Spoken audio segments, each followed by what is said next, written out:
ధ్యానము మత్తయి సువార్త 15వ అధ్యాయము 21, 22 వచనాలు చదువుకుందాం.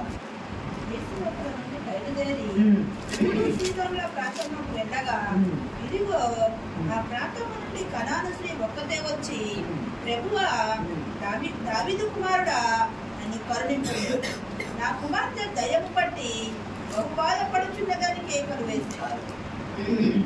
స్తోత్రం. ప్రియ సంగమ దేవుని బిడ్డలారా, ఇక్కడ యేసుక్రీస్తు ప్రభు వారు కనాను ప్రాంతానికి వచ్చారు అని ఒక మాట ఉంది. ఈ సందర్భంలో ప్రభు వారు తాను ఏ పని చేయడానికి, ఏ పరిచర్య చేయడానికి అయితే వచ్చారో వచ్చిన ఆ ప్రాంతం గలిలయ దేశానికి వచ్చారు. గలిలయ సముద్రానికి ఉత్తరంగా ఉన్న మధ్యధర సముద్ర తీరంలో ఉన్న ఓడరేవు ప్రాంతాలు తూరు సీదోన్ అనే ఎక్కడున్నాయి అంటే గలిలయ దేశంలోని గలిలయ సముద్రానికి ఉత్తరముగా, గలిలయ ప్రాంతం ఉత్తరముగా ఉన్న మధ్యధర సముద్ర తీరంలో ఉన్న ఓడరేవు పట్టణాలు తూరు, సీదోను, లెబనోను, ఈ 3 మ్యాప్లు గమనిస్తే 3 ఒక భాగంగా ఉన్నటువంటి ఆ పట్టణాలు. ఈ పట్టణాలు పాత నిబంధన కాలంలోనే శపించబడ్డ పట్టణాలుగా ఉన్నాయి, అంటే ఖండించబడ్డాయి. ఈ గర్భిష్టి అయిన పట్టణాలు అని యెహెజ్కేలు గ్రంథంలో కూడా ఈ పట్టణాన్ని యెషయా గ్రంథం 23లో కానీ యెహెజ్కేలు గ్రంథం 28లో కానీ ఖండించబడ్డ పట్టణాలుగా ఉన్నాయి. కాబట్టి ప్రభు కాలంలో ఉన్న యూదులు ఏమనుకుంటున్నారంటే ఇవి దైవ ఉగ్రత కలిగిన చెడ్డ పట్టణాలు, అపఖ్యాతి చెందిన పట్టణాలుగా చూసేవారు. మత్తయి సువార్త 11వ అధ్యాయంలో 20-21 వచనాల్లో ప్రభు వారు చెప్తా ఉంటారు. మత్తయి సువార్త 11వ అధ్యాయము. ఏ పట్టణంలో ఆయన విస్తారమైన అద్భుతము చేసినో ఆ పట్టణంలో వారు మారు మనసు పొందకపోవటం వలన ఆయన వారిని ఇట్లు గద్దింపసాగాను. అయ్యో కొరాజీనా అంటారు. అయ్యో కొరాజీనా, ఇందాక చదవబడిన లేఖన భాగంలో ఏ పట్టణాల్లో ఆయన ఆశ్చర్య క్రియలు, అద్భుత క్రియలు చేశారో అవి చూసి కూడా ప్రజలు ఆయన యందు విశ్వాసం ఉంచలేదు. వాళ్ళని చూసి అంటున్నారు, అయ్యో కొరాజీనా, అయ్యో బెత్సాయిదా, మీ మధ్య చేయబడిన అద్భుతములు తూరు సీదోను పట్టణంలో చేసిన ఎట్లా అక్కడ ప్రజలు గోని పట్టగట్టుకొని మారు మనసు పొంది ఎప్పుడో ఉండేవారే. మీ గతి కంటే వారి గతి చాలా మంచిగా ఉంటుంది తీర్పు దినాన్ని ప్రభు వారు చెప్తున్నారు. అంటే తూరు సీదోను పట్టణాలకు వాక్య పరిచర్య పోలా, అద్భుత క్రియలు పోలేదు, సూచక్రియలు జరగలేదు, మహత్కార్యాలు జరగలేదు, అక్కడ ఎవరు ఆ ప్రభు కార్యాలు చూసి ఉండలేదు. కానీ ఈ కపెర్నహూము లేదా ఈ బెత్సాయిదా, కొరాజీనా, బెత్సాయిదా ఈ ప్రాంతాలు ఎట్లా ఉన్నాయంటే ప్రభు వారే స్వయంగా వచ్చి ఎంతో మంది రోగులను స్వస్థపరిచి ఎన్నో మర్మయుక్తమైన మాటలు చెప్పి వారిని పరిచర్ని ప్రభు రాజ్యంలోకి నడిపించాలని చూస్తే వారు ఏం చేస్తారంటే మారు మనసు పొందకుండా ఉండిపోయారు. కానీ మీకు చెప్పినా మీరు మారు మనసు పొందరా. అదే శపించబడ్డ పట్టణాలైనా లేదా అపఖ్యాతి పట్టణాలైనా చెడ్డ పట్టణాలైనా అని మీరు భావిస్తూ ఉన్న యూదులారా, మీరు భావిస్తూ ఉన్న ఆ పట్టణాలు తూరు సీదోన్లు చెప్తే ఆ ప్రజలు ఎప్పుడో మారు మనసు పొంది ఉండేవాళ్ళని ప్రభు వారు అక్కడ వారిని హెచ్చరిస్తున్నారు. అయ్యో కొరాజీనా. ఇక్కడ కనాను స్త్రీ అని మత్తయి సువార్తికుడు ఆ స్త్రీని పిలిచాడు. అయ్యా కనాను తూరు సీదోను ప్రాంతంలోకి ఆయన రాగా కనాను స్త్రీ ఒకటే వచ్చి ఆయన ఇచ్చాడు. ఇక్కడ కనాను స్త్రీ అని ఇచ్చాడు, కానీ కనాను స్త్రీ పేరు ఇవ్వలేదు. ఈ కనాను స్త్రీ మార్కు సువార్త 7లో కూడా ఒక మాట ఇచ్చారు. 26వ వచనంలో కూడా సురోఫెనికయ స్త్రీ అని ఇచ్చారు. ఇక్కడ సురోఫెనికయ స్త్రీ అంటేనేమో సిరియా దేశంలో ఉన్న ఫెనికాయ వంశస్థురాలు. ఇక్కడ ఈమె కనాను స్త్రీ అంటేనేమో ఈ కనాను ప్రాంతంలో ఈ తూరు సీదోను ప్రాంతాల్లో నివసించే వాళ్ళని కనాను ప్రాంతాల్లో ఉండేవాళ్ళుగా అంటారు. ఇజ్రాయేలుకున్న శత్రువులు ఉన్నారు కదా, 7 రకాలైన జాతులు ఉన్నాయి అక్కడ. అబ్రాహ్మ, ఆ జాతులన్నీ వెళ్ళబట్టాలా, అప్పుడే నీకు అక్కడ ఇవ్వబడిద్ది, నీ పిల్లలు అప్పుడే స్వాతంత్రం పొందుకుంటారు అక్కడ అని చెప్పారు కదా. ఆ జాతుల్లో ఒక జాతి ఈ కనానీయులు. అత్యంత ఇశ్రాయేలుకున్న శత్రువులు, అత్యంత దుర్మార్గులు, అంజజాతిగా పేరుపడ్డ చెడ్డ జాతిగా పేరుపడ్డవా ఈ కనానీయులు. అయితే మత్తయి సువార్తికుడు ఆమె చూపి అంటాడు, కనాను స్త్రీ వచ్చింది, ఆమె కనాను స్త్రీ వచ్చింది అని. ఆమె కనాను స్త్రీ అనే పేరుతో అంటే శపించబడిన స్త్రీ, శపించబడిన వంశము, శపించబడిన జాతి అని మత్తయి సువార్తికుడు చెప్తున్నాడు. ఆమె వచ్చి ప్రభువా దావీదు కుమారుడా అని పిలుస్తుంది. ప్రభువా దావీదు కుమారుడా అని పిలుస్తుంది. ఎందుకు? అసలు ఎవరు ఈమె? ఈ కనానీయులు ఎవరు అని మన అని గమనించినట్లయితే ఆది కాండము 10వ అధ్యాయము 18వ వచనం. నోవాహు కుమారుడైన హాము ఉన్నాడు. చదవండి 10:18. అర్వదీయులను శమారీయులను హమాతీయులను కరిగిన తర్వాత కనానీయుల వంశం వ్యాపించాను. కనానీయుల వంశము ఇక్కడ ఎవరయ్య అంటే జలప్రళయం వచ్చి అందరూ నశించిపోతే ఒక్క 8 మంది మాత్రం మిగిలారని మనం అనుకుంటాం కదా. నోవాహు కుటుంబం, నోవాహుకు 3 కొడుకులు ఉన్నారు కదా. 3 కొడుకుల్లో ఒక కుమారుడు హాము ఉన్నాడు కదా. హాముకి పుట్టిన కుమారుడే కనాను. అంటే నోవాహు మనవడు. కనాను అంటే నోవాహు మనవడు. నోవాహు మనవడు నుండి వచ్చిన వారే కనానీయులు. నోవాహు మనవడు నుండి వచ్చిన వారే కనానీయులు. అయితే ఈ కనానీయులు శపించబడ్డవారయ్యారు. నోవాహు ఈ ఓడలో నుండి బయటకు వచ్చిన తర్వాత ద్రాక్ష తోట వేసి ద్రాక్ష రసము తాగి దిగంబరుడై వస్త్రహీనుడై ఉన్నప్పుడు ఈ హాము ఈ కనాని అతను వీళ్ళు చూసి హేళన చేశారు, అపహాస్యం చేశారు. తర్వాత అది తెలుసుకొని నోవాహు వాళ్ళని శపించారు. కనాను దాసుడగునని శపించాడు అనే మాట ఉంటుంది వాక్యంలో. ప్రియ సంగమా, ఈ కనానీయులు శపించబడిన వారుగా ఉన్నారు.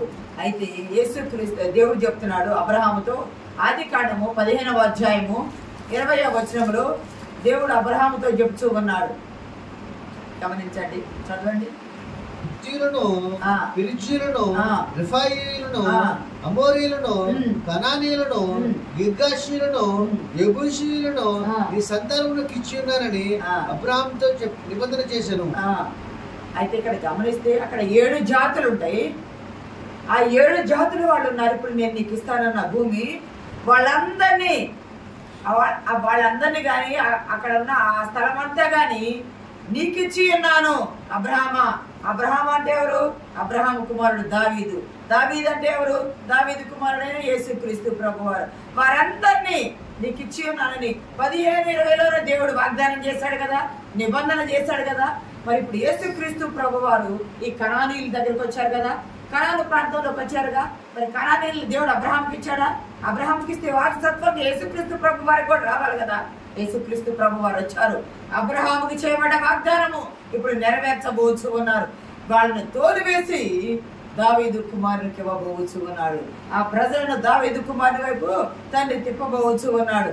ఆ స్త్రీ వచ్చి దావీదు కుమారుడా అని కేక వేసింది. అంటే తండ్రి, నువ్వు అబ్రహాముకు వాగ్దానం చేశావు కదా, దావీదు కుమారుడా అని కేక వేస్తూ నా కుమార్తె దయ్యం బట్టి బహు బాధపడుతుందయ్యా అంటే ప్రభువు ఒక్క మాట కూడా మాట్లాడలేదండి. ప్రియ సంగమదేవులు పెట్టారా?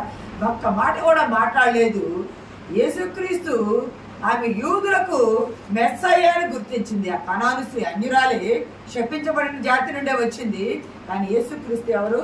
యూదుల కొరకు వచ్చిన మెస్సయ్య అని గుర్తించింది. కానీ ఇక్కడ 23వ వచనంలో శిష్యులు అంటారు, ప్రభువా ఈమెను పంపివేయమంటావా? ఈమె వెంటబడుతుంది, ఈమెను పంపివేయమంటావా అంటే ఆమె సహాయం కొరకు వచ్చింది. ప్రభువు ఎద్దుకు సహాయం కొరకు వచ్చేవాడిని ప్రభు రిక్తాస్తాలతో పంపేస్తాడా? పంపేడు కదా. పంపేయమంటావా ప్రభు అన్నప్పుడు ప్రభు ఒక్క మాట కూడా మాట్లాడలేదు.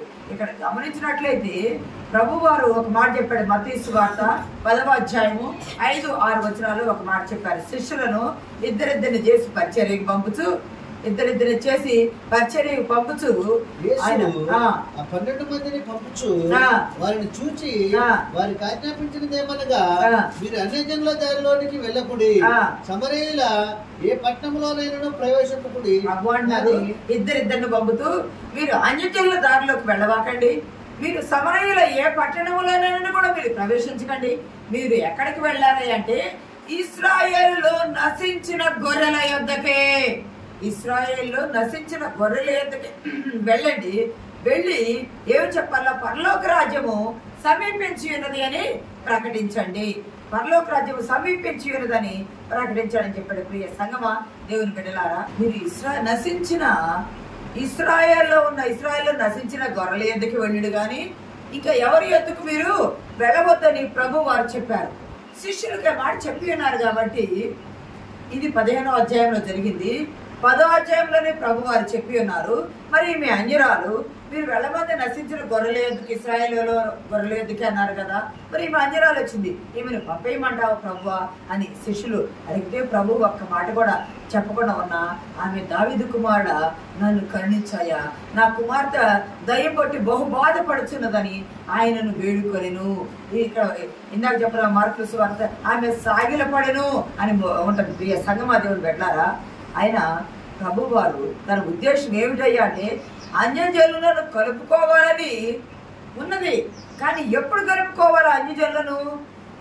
ఇక్కడేమో ఇశ్రాయేలు నశించిన గొర్రెలు ఎందుకని ఆల్రెడీ చెప్పేశారు. కానీ మన అన్యుల దగ్గరకు వచ్చారుగా, అన్యుల దగ్గరకు వచ్చినప్పుడు ప్రభు వారిని స్వస్థపరచకుండా తిరిగి రెట్టి వెళ్ళిపోతారా? వెళ్ళరు. మరి ఎప్పుడు ప్రభు వారికి తన పరిచర్య ప్రారంభించాలి అంటే ప్రభు నశించిన గొర్రెలను ఎందుకన్నారంటే భూమి పైన తాను పరిచర్య చేయడానికి వచ్చినప్పుడు ఆధ్యాత్మిక నాయకులు ఉన్నారు. ఎవరు? యూదులు, ప్రధాన యాజకులు అనే వాళ్ళు ఉన్నారు కదా. ఆధ్యాత్మిక నాయకుల చేతులు ఈ యూదులు అనేవాళ్ళు చెరపట్టబడ్డారు. వాళ్ళు మంచి చెప్తే మంచి, చెడు చెప్తే చెడే ఉన్నారు. కానీ వాక్యపు లోతుల్లోకి ప్రజలను పోనివ్వటం లేదు. వ్యాపార లోతుల్లోకి పోతున్నారు కానీ వాక్యపు లోతుల్లోకి పోనివ్వట్ల. వారి చేతుల్లో బంధించబడిన నశించిన ఇశ్రాయేలు గొర్రెలను ముందు మొదటగా విడిపించాలి. మొదటగా విడిపించడానికి యేసుక్రీస్తు ప్రభు వారు వచ్చారు. యూదులు కాని వారంటే మరి యేసుక్రీస్తుకు ప్రేమ లేదా, దయా కనికరము జాలి లేదా? అందుకే ఆయన మౌనంగా ఉన్నాడా అని మనం ప్రశ్న వేసుకుంటే ఆయన అందుకు మౌనంగా లేడు. కానీ ఎప్పుడు ఆయన వారికి సువార్త ప్రకటించాలి అంటే మత్తయి సువార్త 28వ అధ్యాయం 19వ వచనంలో ఒక మాట ఉంది. కాబట్టి మీరు వెళ్ళి సమస్త జనులను నాకు శిష్యులనుగా చేయడి, నాకు శిష్యులనుగా చేయడం అన్నారు. ఇదే మార్కులో 16-15లో మీరు సర్వలోకములకు వెళ్ళి సర్వ సృష్టికి సువార్తను ప్రకటించండి అన్నారు. ఇదే లూకా సువార్త 24, 46, 47 వచనాలు యేసుక్రీస్తు ప్రభు వారు అంటారు. ఈ మాట చదవండి. లూకా సువార్త 24వ అధ్యాయము 46, 47 వచనాలు యేసుక్రీస్తు ప్రభు వారు 3వ దినము తిరిగి లేచినాక చదవండి ఆ మాట.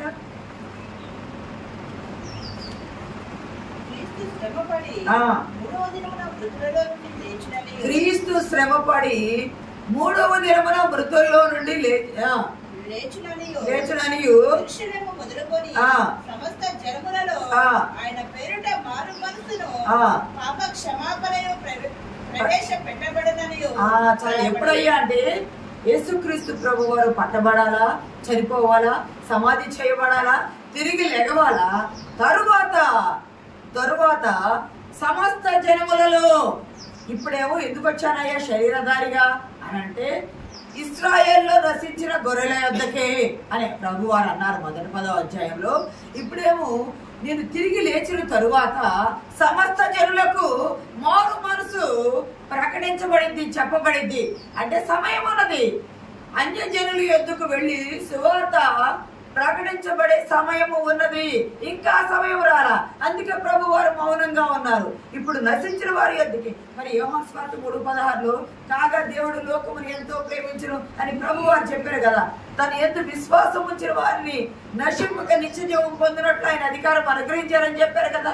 ఆయన యందు విశ్వాసం ఉంచిన వారు నిత్యజీవం పొందారు కదా. ఈ కనాను స్త్రీ విశ్వాసం ఉంచింది కదా.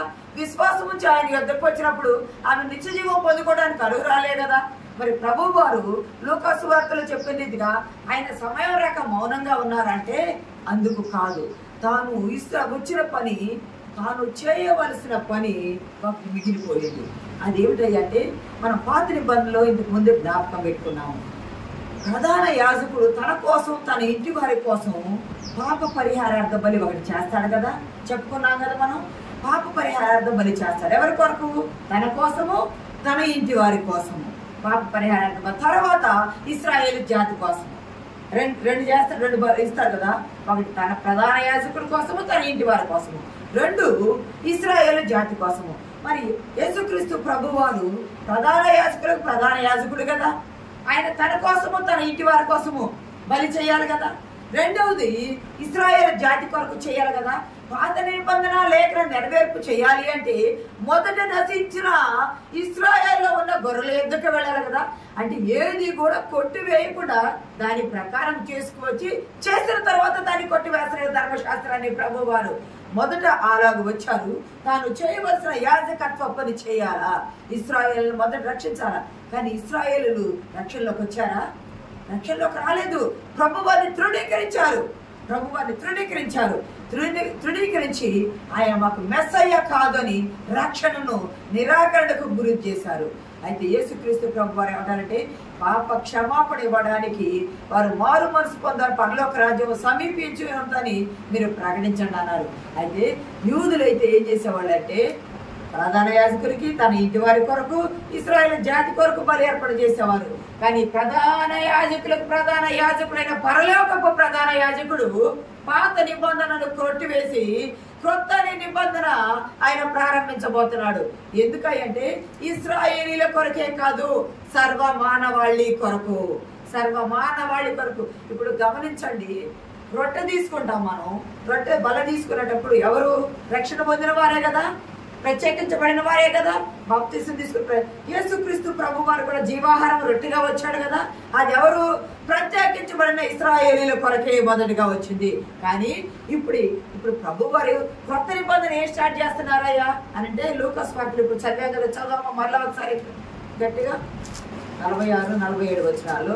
క్రీస్తు శ్రమపడి 3వ దినమున మృతులలో నుండి లేచిన నీవు యెరూషలేము మొదలుకొని సమస్త జనులలో ఆయన పేరిట మారు మనసును పాప క్షమాపణయు ప్రకటింపబడిననియు రాయబడినది. సమస్త ప్రజలకు మారు మనసు పాప క్షమాపణ రావాలి. మొదట ఈ పిల్ల ఇక్కడికి వచ్చి ప్రభువారి ఈమెను ఎందుకయ్యా నశించిన గొర్రెల యొద్దకే అన్నారు, నీకు కాదమ్మా అన్నారు. ఆయన తర్వాత సమయం ఉన్నది, ఆయన మౌనంగా ఉన్నారు. కానీ ఆమె వదలక విడువక పట్టుదల కలిగి వేడుకుంటా ఉంటే ఆమె ప్రభువారు ఒక మాట చెప్పారు, అమ్మా పిల్లల రొట్టె తీసుకొని కుక్క పిల్లలకు వేయట యుక్తము కాదమ్మా. ఆమె వెంటబడతా ఉంటే పిల్లల రొట్టె తీసుకొని కుక్క పిల్లలకు వేయట యుక్తము కాదమ్మా అని ప్రభువారు చెప్తా ఉన్నారు. పిల్లల రొట్టె అంటే ప్రత్యేకించబడిన వారు తినేటువంటి రొట్టె. అంటే రక్షణ పొందిన వారు, ఇశ్రాయేలు జాతి ప్రత్యేకించబడింది దేవునికి, వారు తీసుకునే సన్నిధి రొట్టె ఆయన సన్నిధి రొట్టె. ఆయన అంతేకాదు అందరూ రొట్టె తీసుకోవచ్చు. ఎప్పుడు? పాప క్షమాపణ మారు మనసు పొందిన తరువాత. అంటే అది ఎప్పుడు? ఆయన చనిపోయిన తిరిగి లేచిన తర్వాత జరగవలసిన కార్యము. అందుకే ఇశ్రాయేలు నశించిన గొర్రెల యొద్దకని ఆ మాట అన్నారు. కానీ ఇప్పుడు ఆమె వెంటబడి సాగిల పడుతుంటే రక్షణ దగ్గరగా ఉంది కదా, సమయం ఉండగానే వేడుకోవాలి కదా, సమీపంగా ఉండగానే ఆయన అడగాలి కదా. సమీపంగా ఉండి ఆయన వేడుకుంది. యెషయాలు 55 చెప్పిన రీతిగా సమీపంగా ఉండి వేడుకోవటాన ఆయన అంటారు, అమ్మా నేను ఈ రొట్టె తీసుకొని పిల్లల రొట్టె తీసుకొని కుక్క పిల్లలకు వేయడం యుక్తం కాదని చెప్తే ఆమె ఒక మాట్లాడితే, నిజమే ప్రభా యజమాని బల్ల యొద్ద నుండి వారు తినేటప్పుడు ఆ బల్ల యొద్ద నుండి కింద పడే ఆ రొట్టె మొక్కలను కుక్క పిల్లలు ఏరుకొని తినును కదా. అక్కడ ఆ స్త్రీని ప్రభు కుక్కతో పోల్చటువంటి కుక్క అని పిలుచుట కాదు, కుక్క పిల్లలు అంటే గ్రీక్ లో కునారియోన్ అనే ఒక మాట వాడతారు కుక్క పిల్లలకు. అంటే కుక్క అంటేనేమో తిట్టినట్టు ఉంటది, కుక్క పిల్లలు అంటే ముద్దుగా పెంచుకుంటారు కదా, చేతుల్లో ఎత్తుకొని ఒడిలో కూర్చోబెట్టుకొని దానిని నిమురుతూ ముద్దుగా పెంచుకునే కుక్క పిల్లల్ని కునారియోన్ అనే గ్రీక్ లో వాడే మాట. అంటే యజమానుడు కుక్క పిల్ల ఆమె అన్నమాట. నిజమే ప్రభా, కుక్క పిల్లలు కూడా యజమానుడు ప్రేమగా పెంచుకుంటాడు కుక్క పిల్లల్ని, తన తల నిమురుతాడు, ఒళ్ళో కూర్చోబెట్టుకుంటాడు, దానికి పెట్టేటప్పుడు అది కింద పడుతుంది కదా ఏదైనా, అప్పుడు పిల్లలు తీసుకోవచ్చు కదా. అంటే కుక్క పిల్లలు అన్నా కూడా ఆమె బాధపడలా, సిగ్గుపడలా. ఆ మాట అంటంలో ఆమెను అవమానపరచాలని కాదు. యూదుల ఉద్దేశంలో చుట్టుపక్కల శిష్యులు ఉంటారు, ప్రభు వచ్చినప్పుడు చుట్టుపక్కల యూదులు ఉంటారు. యూదులు ఈయన గమనించి చిక్కు ప్రశ్నలు వేయాలని చూస్తూ ఉంటారు కదా. వాళ్ళకి అర్థమయ్యే రీతిలో ఈమె హృదయంలో ఉన్న భక్తిని, విశ్వాసాన్ని, శక్తిని, పట్టుదలను, ఆయన మీద ఉంచిన నమ్మకాన్ని హృదయ లోతుల్లో నుండి బయటికి తీసుకురావాలి కదా. ఎంత విశ్వాసంగా తన కుమార్తెకు ఉన్న అనారోగ్యము ఎంత లోతైనదో, ఎంత ముదిరిన రోగమో కదా, అది బయటికి రావాలి కదా. అది బయటికి రావాలంటే ఈమె వచ్చి అడిగి వెళ్ళిపోయిందా, లేదా ఆమె విశ్వాసము స్థిరమైనదా తెలియజేయట కొరకు ప్రభువుకు తెలుసు. కానీ ప్రజలకు తెలియజేయట కొరకు అమ్మ కుక్క పిల్లలకు వేయటం కాదంటే ఆ స్త్రీ అంటుంది నిజమే ప్రభువా, నిజమే ప్రభువా. కుక్కలు గమనించినట్లయితే మత్తయి సువార్త 10వ అధ్యాయం 6వ వచనంలో పరిశుద్ధమైనది కుక్కలకు పెట్టుకుడి. బలి అర్పణ పెట్టామనుకో, ఇది బలి అర్పణ కాదని కుక్కలకు తెలియదు. అది పరిశుద్ధమైందని కక్కుర్తిపడేవి తినేస్తాయి. కుక్కలు అశుద్ధాన్ని కూడా తినేస్తాయి. ప్రభు శరీరము, రొట్టె అంటే ప్రభు శరీరము. ప్రభు శరీరం పరిశుద్ధంగా ఉండేవారు తినాలి కానీ పాపులు కాదు. పాపులు నమ్మితే తినాలి కానీ, పాప క్షమాపణ పొందితే తినాలి కానీ కుక్కలు కుక్క పిల్లలు కాదు తినవలసింది. అందుకని ప్రభు వారు అన్నారు, అది యెషయా గ్రంథంలో 35లో ఒక మాట చూడండి. యెషయా గ్రంథం 35వ అధ్యాయము 5వ వచనంలో ఆయనే వచ్చి తానే మిమ్మల్ని రక్షించును అనే మాట ఉంటుంది. ఆయనే వచ్చి, ఎవరు వచ్చి తానే మిమ్మల్ని రక్షించు. ఇక్కడ ఎప్పుడో 700 సంవత్సరాలకు పూర్వమే అన్య జాతుల యొద్దకు ఆయనే వస్తాడు, ఆయనే వచ్చి మిమ్మల్ని రక్షిస్తాడు. ఆ స్త్రీ రారా ప్రభువు ఆ ప్రాంతానికి వెళ్ళినప్పుడు అప్పుడు వచ్చింది ఆ స్త్రీ. ప్రభువే వెళ్ళాడు ఆ ప్రాంతానికి. ఈ ప్రవచనం నెరవేర్పు జరుగుతుంది. అన్ని జనులు రావాలంటే ఆయన వచ్చాడు అక్కడికి. ఆయన వచ్చి చెప్తున్నాడు కుక్క పిల్లల గురించి చెప్తుంటే, ఫిలిప్పీలు అంటాడు కదా, ఫిలిప్పీ 3:2 కుక్కల విషయమై మీరు జాగ్రత్తగా ఉండండి, కుక్కల విషయమై మీరు జాగ్రత్తగా ఉండండి అంటాడు. 2 పేతురు 2:22 కుక్క ఏం చేస్తుంది, తన వాంతి కక్కుతుంది, తిరిగి మళ్ళా ఆ వాంతి వద్దకు ఆ అశుద్ధాన్ని మళ్ళా తిరిగి చదవండి ఆ మాట. 2:22 కుక్క తన వాంతికి తిరిగినట్టును కడగబడిన పంది బురదలో దొల్లుటకు మళ్ళినట్టును అను నిజమైన సామెత చొప్పున వ్యక్తి సంభవించారు. ఇక్కడ గమనిస్తే కుక్క పరిశుద్ధమైంది కాదు, పంది పరిశుద్ధమైంది కాదు. కుక్క ఎందుకయ్యా అంటే పంది అశుద్ధాన్ని తీసుకుంటది, కుక్క ఏమో వాంతి కక్కుతుంది, తిరిగి మళ్ళీ దాని వైపు తిరిగి తింటది. అది అసహ్యమైంది. బలి అర్పణ పెడితే ఇది పరిశుద్ధమైందా కాదనేది ఎరగదు, తినేస్తుంది. అటువంటిది కుక్కలతో పోల్చారు. ఇంకా అంతే, కుక్కలు ప్రకటన గ్రంథం 22:15లో కూడా కుక్కలను, మాంత్రికులను, విగ్రహారాధికులను, అబద్ధ ప్రమాణం చేసి జరిగించు వారందరూ మీరందరూ వెలుపట ముందురు. ఏ వెలుపట? సంఘం వెలుపట, పరలోక రాజ్యం వెలుపట. అది సంఘం వెలుపట కావచ్చు, పరలోక రాజ్యము వెలుపట. చదవండి ఆ మాటమ్మా. కుక్కలను ఎక్కడుంటారు? వెలుపట ముందురు. ఎక్కడ? ఏ వెలుపట అంటే అది సంఘం వెలుపట కావచ్చు, పరలోక రాజ్యపు గౌని అవతలు కావచ్చు. ఇవి అర్హత లేని దానితో ప్రభు వారు పోల్చారు. అయినప్పటికీ ఆమె విశ్వాసాన్ని విడిచిపెట్టలేదు. విశ్వాసాన్ని విడిచిపెట్టుకున్న నిజమే ప్రభువా, నిజమే దావీదు కుమారుడు అని. దావీదు కుమారుడు అంటే రక్షించువాడా అయ్యా, నిజమే ప్రభువా. కుక్క పిల్లలు కూడా యజమాని బలలు యుద్ధ పడి నుండి రొట్టె ముక్కలు తినును కదని తాను తన జాతి కుక్క పిల్లలతో పోల్చుకుంది. మా దేవుని వెళ్ళరా. అయినప్పటికీ యేసుక్రీస్తు ప్రభు వారు ఆమె విశ్వాసాన్ని బయటికి తీయక కుక్క పిల్లలతో పోల్చుకోక ప్రభువారు మొదట మాట్లాడలేదు. తర్వాత శిష్యులు పంపివేయమా అని ప్రభువారిని అడిగారు. తర్వాత ఇశ్రాయేలు వారి యొద్దకి నేను వెళ్ళా అని చెప్పారు. కుక్క పిల్లలు అన్నారు. ఇవన్నీ అన్నా ఆమెలో ప్రభు ఇన్ని మాటలన్నా ఆమెలో పట్టుదల కానీ విశ్వాసం కానీ తగ్గలేదు. ఆమె నిరీక్షణ తగ్గల. ఏ పనికైతే వచ్చానో ఆ పని జరిగించుకొని వెళ్ళాలి అనేది ఆమెలో దృఢ సంకల్పం కనిపించింది. అలాగే ఆమె కొనసాగుతూ ఉంది. ఇక్కడ గమనించినట్లయితే అసలు ఈమె ఈ కనాను స్త్రీ అంటాము. ఈ కనాను స్త్రీ అంటే నోవాహు తరములో నుండి వచ్చిందని అనుకున్నాము. అంతేకాదు ఆదికాండం 38వ అధ్యాయంలో చూడవలసిన లేదు. కానీ యూదా ఒక కనాను స్త్రీని, తన యూదా ఒక కనానీ కుమార్తెను చేసుకుంటాడు కదా. కనాను ఆ వంశం నుండి వచ్చింది. ఇక్కడ తామారు అనే ఒక స్త్రీ ఉంటుంది, కనాను స్త్రీ ఉంటుంది. గమనించినట్లయితే ఆ కనాను స్త్రీ కూడా యేసుక్రీస్తు ప్రభువారు వంశము కొరకు ప్రయాసపడి పట్టుదల కలిగి వారసుని అనుగ్రహించింది.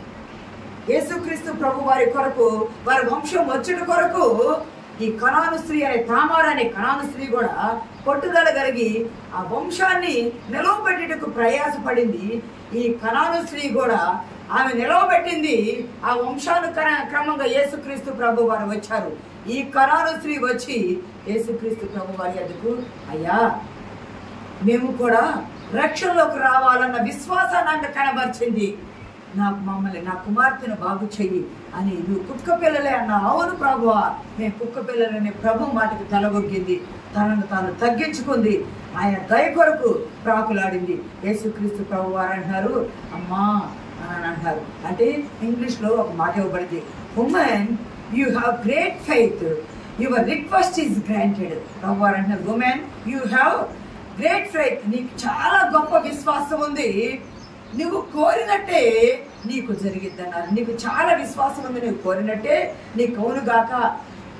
వెరీ అవర్ అన్నారు, అంటే ఆ గడియలోనే నీకు విశ్వాసం ఉంది, నీ విశ్వాసము గొప్పది, గొప్ప విశ్వాసం అన్నది. నీవు కోరినట్టే నీకు జరుగును గాక అనగా, ఎప్పుడైతే జరుగును గాక అన్నారో ఆ గడియలోనే ఆమె కుమార్తె స్వస్థత పొందింది. ఆ గడిలోనే ఆమె కుమార్తె స్వస్థత పొందింది. ఏ సంగమా దేవుడు బిడ్డలారా, ఆమె పట్టుదలతో వచ్చింది, ఫలము పొందుకొని వెళ్ళింది. పట్టుదలతో వచ్చింది, ఫలము పొందుకొని వెళ్ళింది. ఆయన ఆ ప్రాంతంలోకి వెళ్ళునన్నాడు, ఆ ప్రాంతంలోకి వెళ్ళాడు. ఆయన వచ్చి ఆయన అడిగింది, ఆయన త్రోసివేనా, ఎందుకు వచ్చి మనం త్రోసివేయని అంటాడు కదా యోహాను సువార్తలో. త్రోసివేయలేదు, ఆమె సమీపంగా ఉండక వేడుకొంది. వేడుకొనగా ఆమెకు సమాధానం ఇచ్చాడు. ఈమె ద్వారా ప్రభు వారు మనకి చెప్పుచున్నారు, అర్హత గల ఇశ్రాయేలీలు రొట్టెను తృణీకరించారు, యేసుక్రీస్తు ప్రభు వారిని తృణీకరించారు. అర్హత లేని అన్యురాలు శపించబడిన జాతి నుండి వచ్చిన కనాను స్త్రీ అర్హత పొందుకొని ఆమె యేసుక్రీస్తు ప్రభు వారి నుండి అద్భుతము స్వస్థత తన కుటుంబానికి తెచ్చుకుంది.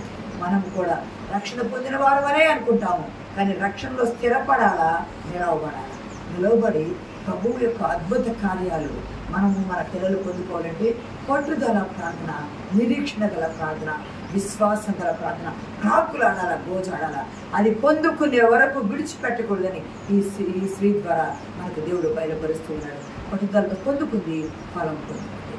ఆ కనాను స్త్రీ పరలోక రాజ్య వారసురాలకు ప్రభు యందు విశ్వాసం ఉంచింది. ఆమె విశ్వాసాన్ని ప్రభు గెలిపించాడు. ప్రభువు నామముకు మహిమ కలుగును గాక.